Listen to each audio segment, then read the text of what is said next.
Hey sixth graders, it's Mr. Bloom, and I am filming a candle that is burning at my house. Now you might be thinking, why the heck is this guy filming a candle? Is he really that bored? Or man, this guy needs to get a life? Well, neither of those are true. Well, actually they might be a little bit true. But I'm filming a candle burning to prove to you that we have an atmosphere around our planet Earth. Now remember, an atmosphere is a pocket of gases, and those gases are very important. So what I want to do is, and you've probably done this before, I'm going to take the lid of this candle that I've just put in front of the camera, and I'm going to put this on top of the candle while it's burning. So I want you to take a guess of what's going to happen to the candle once I put the lid on. And I'm sure you've probably done this before, you might already know the answer, but have you thought about why this actually happens? So here it goes. Observe. Putting the lid on. Take a look at the flames. All right, there was a little bit of a delay, and then the flames eventually went out. So the big question is, why does the fire or the flames go out?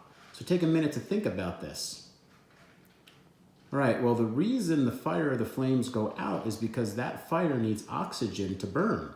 And typically when the lid is off the candle, it's getting that oxygen from the atmosphere that's around us. But when I cover up the candle, there's a little bit of oxygen left inside that the fire uses for its fuel, but then eventually it runs out, and therefore the fire goes out.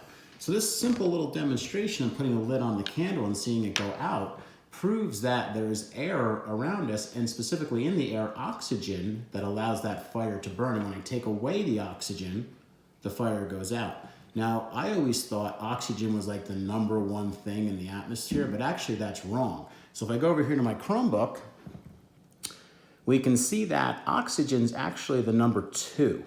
The #1 gas in the atmosphere is nitrogen, okay? So you can see that's the large section of the pie chart.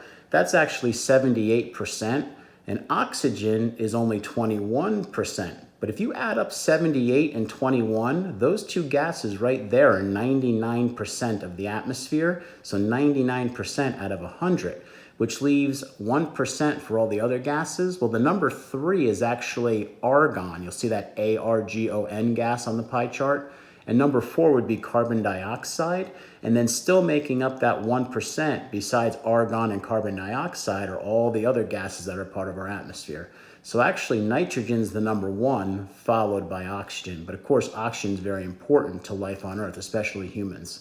So again, we have this bubble of gas around our planet. We're going to begin learning more about this bubble of gas. It's made of various gases, and it does a lot of things for our planet. And the most important thing right now for what we're studying is that the weather occurs in this atmosphere. All right, so I hope you learned something from this video, and maybe if you have a candle at home or something that you can put a lid on and kind of see if the fire goes out, of course, make sure your parents know about this and get their permission. Maybe you can give it a shot as well, but that fire needs that oxygen in the atmosphere. All right? Talk to you soon.